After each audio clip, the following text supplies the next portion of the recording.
From R.I.C Studios in Hollywood, it's Rick's Horror Review Show.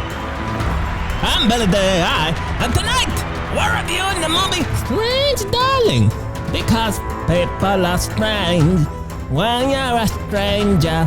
Faces look ugly when you're alone. Women seem wicked, and you know the rest. And now, here is your host, lover of horror and sci-fi, hater of slashes, the self-anointed demonologist himself, it's Rick!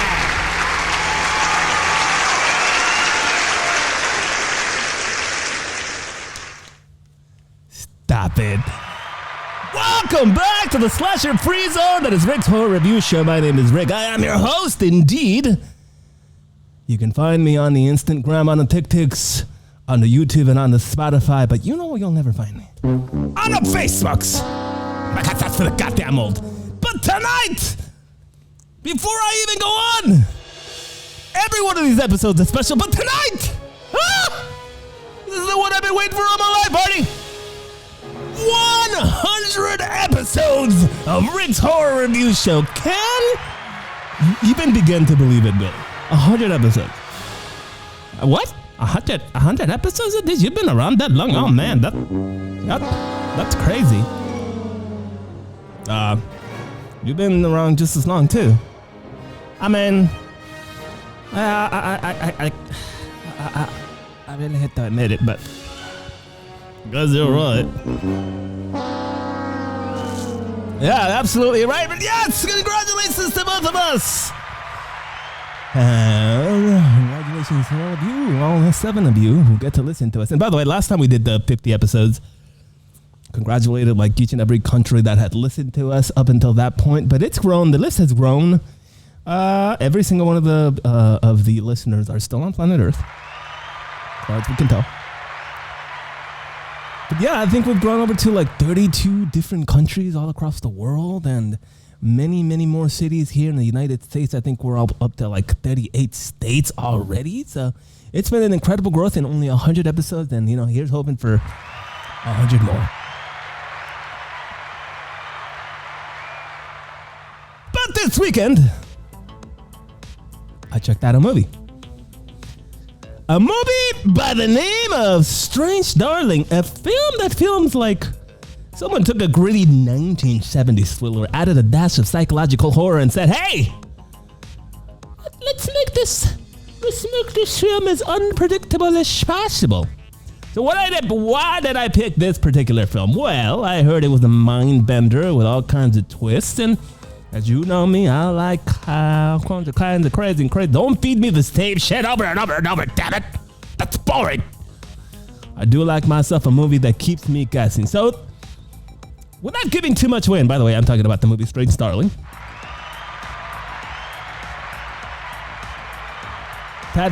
And most of this stuff was spoiler free, but this movie throws you right in the middle of a chase with zero context. And I know what you're saying, but Rick, you say you like lore. Are you going to tell me now that you like this movie?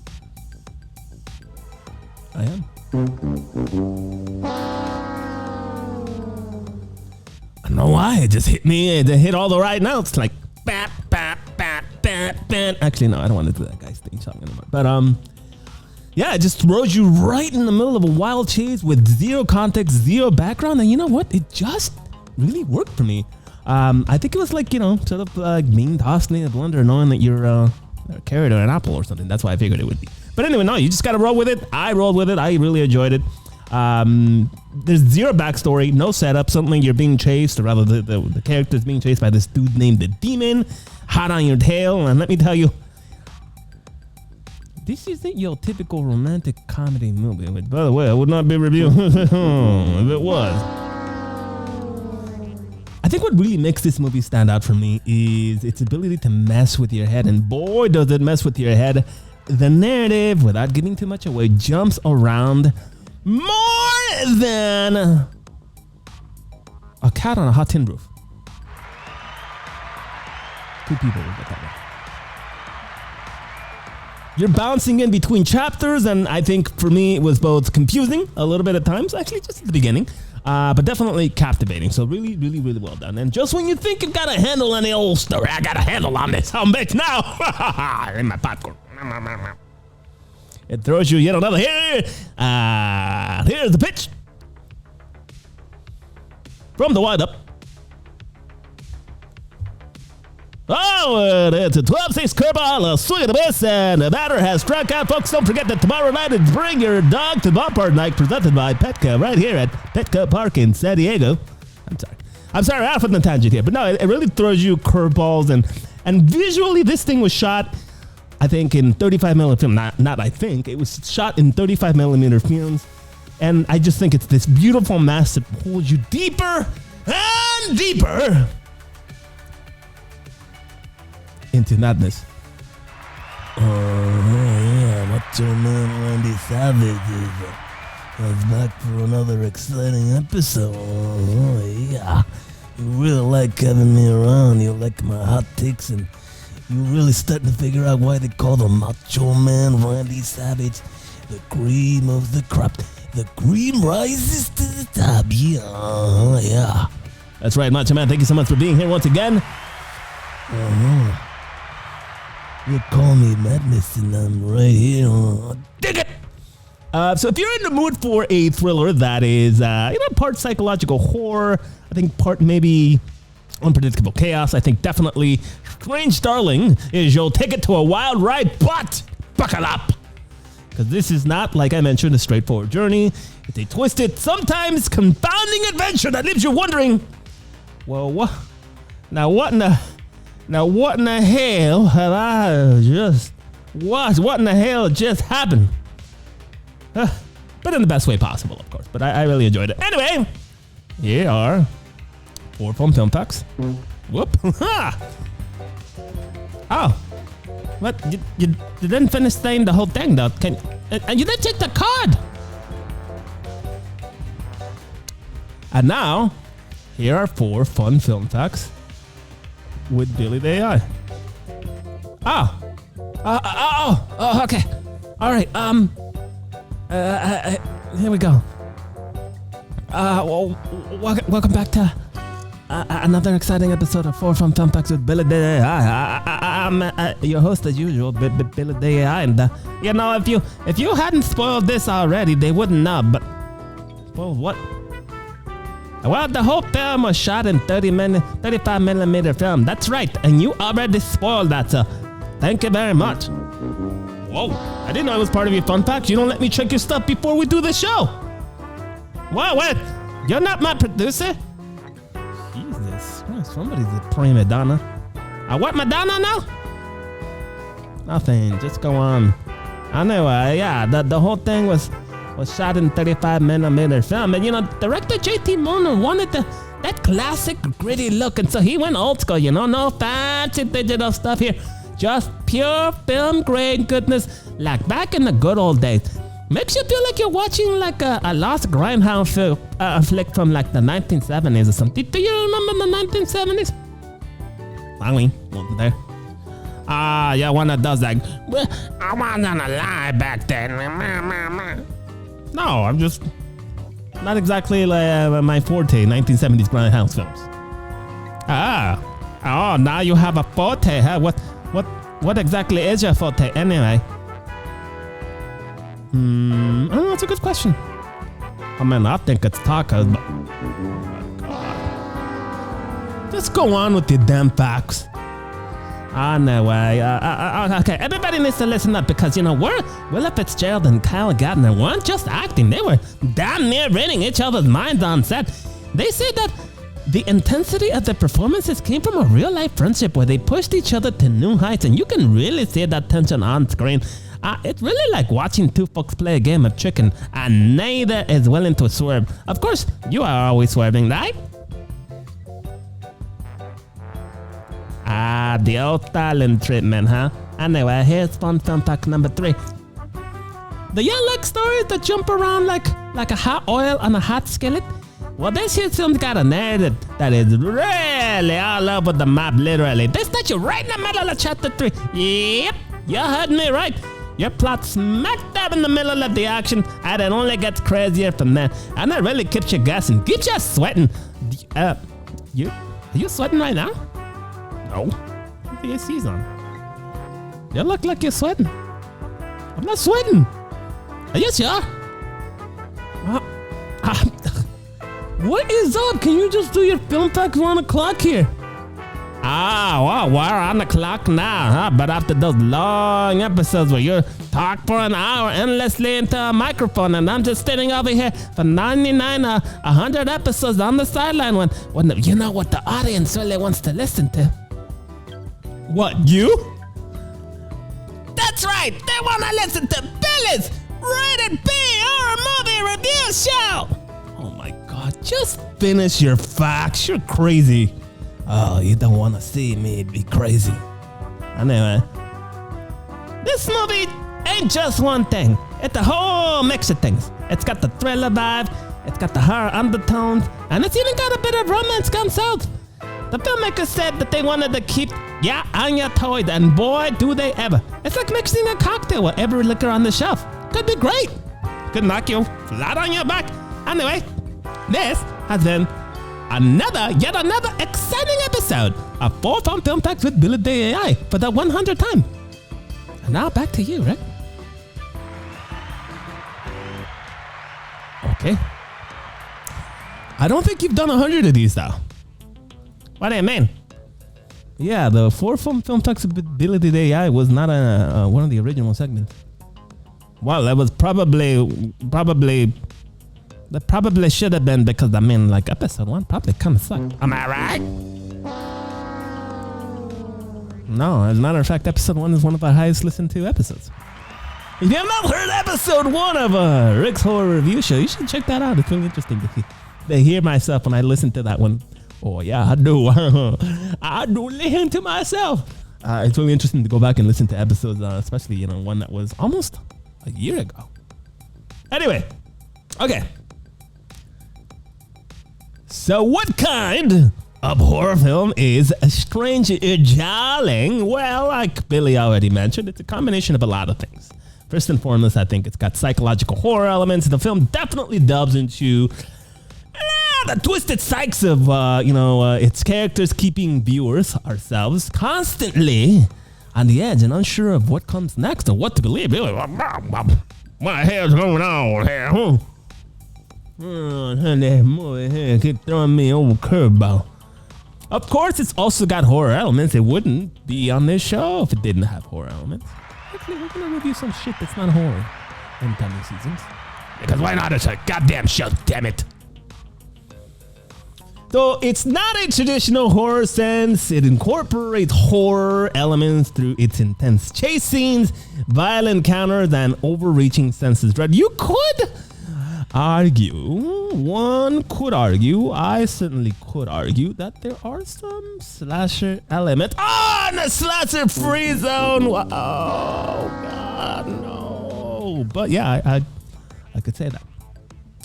Of course, there's also non-linear storytelling. By the way, probably some of the best non-linear storytelling I've ever seen. The narrative structure is fragmented, and again, I just said non-linear, but I think really adds a psychological tension and mystery to the entire film that really just keeps you wanting more and more. Give me more, sir. Okay. Is Strange Darling scary in the conventional sense? It doesn't go for the typical horror scares, but instead I think creates a sense of unease that builds throughout. The film really taps, like I said already, into the psychological terror, relying on the unpredictability of its characters and the dark, isolated setting. It's more about the creeping dread, that sometimes awful is just around the corner rather than throwing some monster or some ghost at you, which, by the way, are also great things. I'm not complaining here. It's just not that kind of a horror film.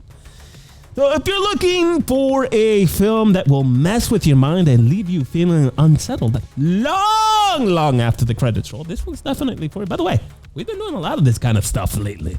I've been a lot of traditional horror and Rick's Horror Review Show lately, but you know what? It's just been good films, honestly. It's the jumpscare overused in Strange darling. Did I say strange girl earlier? I meant to say strange darling. You're goddamn right. Oh! Roderick Usher from season 1. You're goddamn right. Roderick Usher's still here. And I see you've grown. Good. You don't have me as often as you used to, but I'm here if you ever need me. Oh, thank you so much, Mr. Usher. We appreciate you stopping by. You're goddamn right. I'll be right here. I'll be sitting next to the Macho Man, Randy Savage. Roderick Usher, yeah. I remember you. Yeah. Good show, Mr. Russell, absolutely. And I remember you, Macho Man. I remember seeing you climb to the top of the rope and really drop that elbow on unsuspecting. Or rather, maybe they were suspecting that you were coming down on them. Tremendous. One of the greatest world champions of all goddamn time. The Macho Man, Randy Savage. Yeah. This Roderick Usher really gets it. Roderick, maybe you and I should put a tag team together and really take over this whole situation, if you know what I mean. You're goddamn right, Macho Man. All right. Thank you so much, PPD. So unlike many modern horror films and unlike many of the films that we've done recently, this film does not rely heavily on the jump scare. Actually, I don't think we've done anything lately that relies on the jump scare. Strange Darling takes a different approach. It doesn't bombard you with sudden shocks. Instead, I think it uses, if any, I don't really call them being many, but it definitely uses a few well-placed scares. I'm not saying jump scares, but a few well-placed scares that feel rather well-earned rather than just cheap.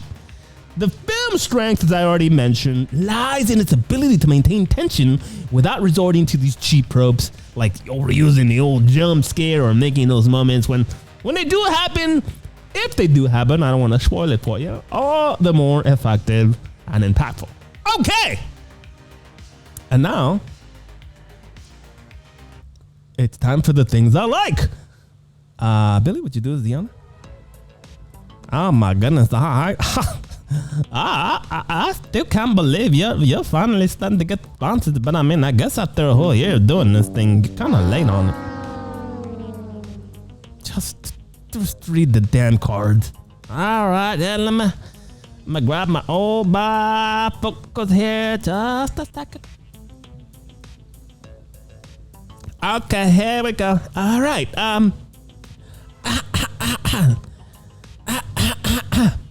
what are you doing? I'm clearing my voice so that I may sound like a proper radio announcer. You don't have to clear your voice. You're an AI. I know. Please. Anyway, the things I liked is sponsored by Curious Cupid's Mysteries and Gifts. Tired of predictable gifts? At Curious Cupid, we specialize in mystery boxes that are as intriguing and as surprising as a love story gone awry. From unexpected delights to thrilling surprises, our mystery boxes keep the excitement alive. Perfect for the romantically adventurous because, like Strange Darling, who doesn't love a little mystery? Curious Cupid, Mysteries and Gifts. Not bad, you're getting good at this. What do you mean I'm getting good at this? I'm born good. Okay, so the things I liked. Unpredictable storytelling. We've mentioned the old jumping back and forth in between chapters that at first you see, I'm like, whoa, what the hell? What the hell is? But I don't know, it just really hooked me. The film's non-linear narrative was like a puzzle where the pieces scattered everywhere and you're trying to put them together as this story unfolds, and this really kept me engaged, always guessing about what's gonna happen next, damn it. Another thing I really enjoyed was the character depth. The performances by Willa Fitzgerald and Kyle Gallner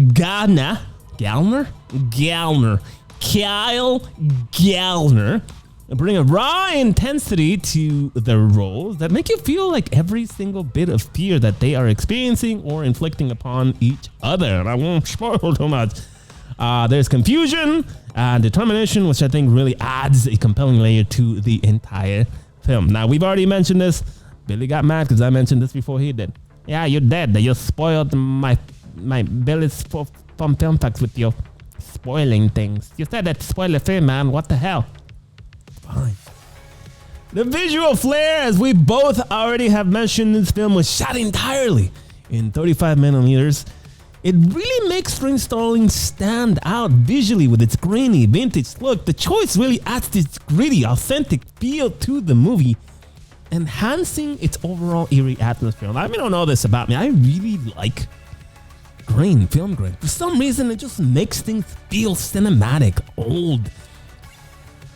And I really enjoy that. Another thing we've mentioned already, but it happens to be the things that I really enjoyed. The genre bending elements. This film doesn't stick to a single box, right? Or a single genre box, I should say. It plays around with psychological horror, the thriller, and even a little bit of dark humor. And I think the blending of all these genres makes for a fresh and unpredictable experience, breaking away from, I think, what tends to be a typical horror formula, which can get formulaic and boring at times. Okay, this has been the things I like. And now, the things I didn't like. Sponsored. I got it. Let's see here. Let me find my notes here. Okay, here we go. I got the papers. What papers? You're an AI. You do things digitally. Oh, I'm just. You like it, huh? Anyway, here we go. The things I didn't like. Sponsored by Regretorama Returns and Refunds. Bought a ticket to a thriller but left feeling like you watched a rom-com? At Regretorama, we specialize in returns and refunds for life's disappointing choices. Whether it's a movie that didn't deliver, a plot twist that left you yawning, or an ending that made no sense, we've got you covered. Regretorama, because sometimes you just want your time back. Oh, that's a good sponsor. Yeah, I kind of like those guys. Kind of like, I haven't Regretorama about that show. My God, you are so goddamn fresh. I'm unhinged. Anyway. Not much, to be honest with you, and I know they've already, well, actually, I've been complaining about this a lot lately, but I think this also suffers from a little bit of fragmented pacing. Now, while I really, really enjoy the non-linear storytelling because it adds intrigue, I think sometimes, especially in the first act, it also results in pacing that feels not can speak English. It also results in a little bit of pacing that feels, or rather, a pacing that feels a little bit. Got a little bit of uneven pacing. I heard things that feels uneven. Sometimes some of those scenes at the beginning, just like this review here, they feel like they drag on, while others in the middle act and the later acts, or the six chapters I should call them, they feel like those rush by, which I think really can make the experience feel a little bit disjointed at times. It's just a tiny thing that I didn't like. But that's it for the things I didn't like. Sponsored by Regretorama Returns and Refunds.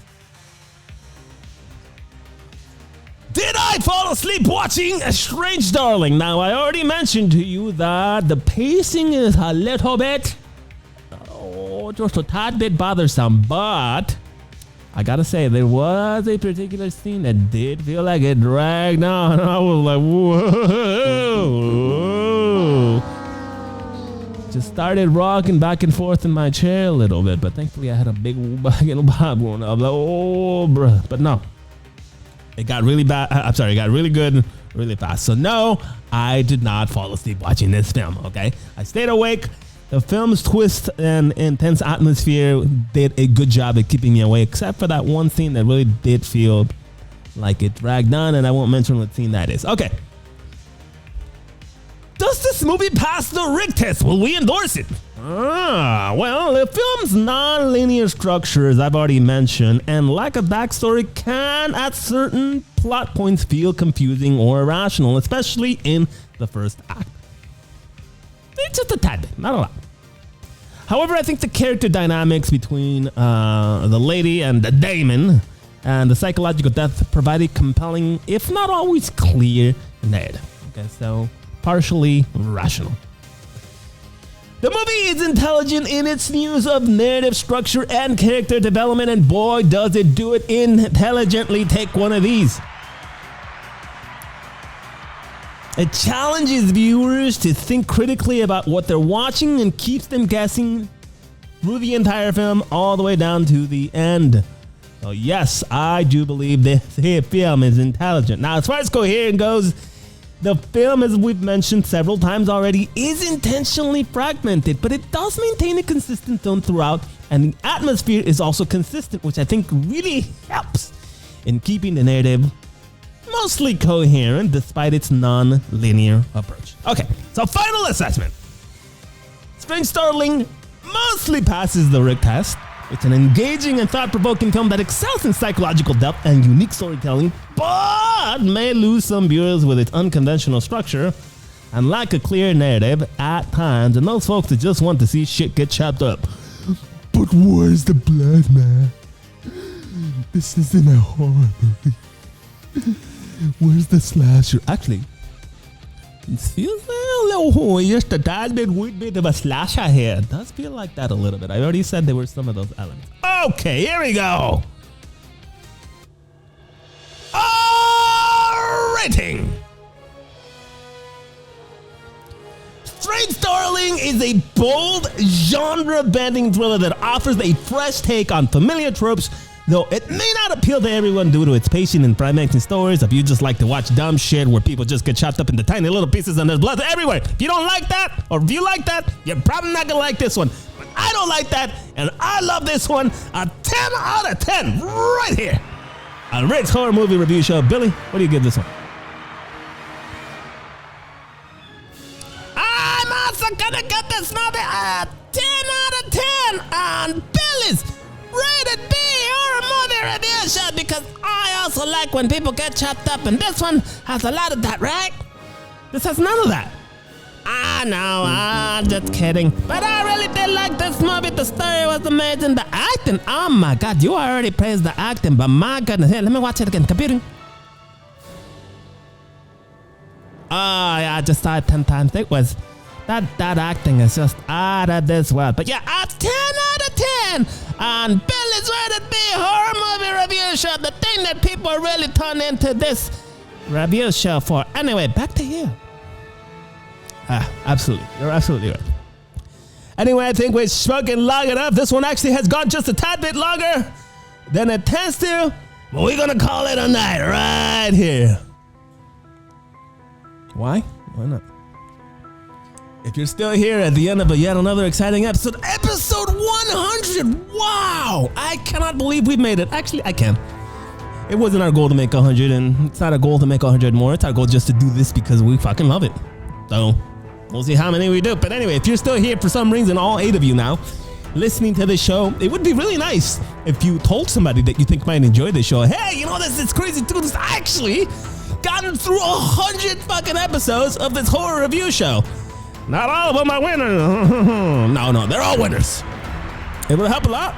It'll help the show grow and reach larger audiences. If you think anybody out there will enjoy listening to the shit that we do around here, then I'd appreciate you letting you know. Anyway, we're gonna take a week off and we'll be back with more exciting episodes of R.I.C Horror Review Show. Until next time.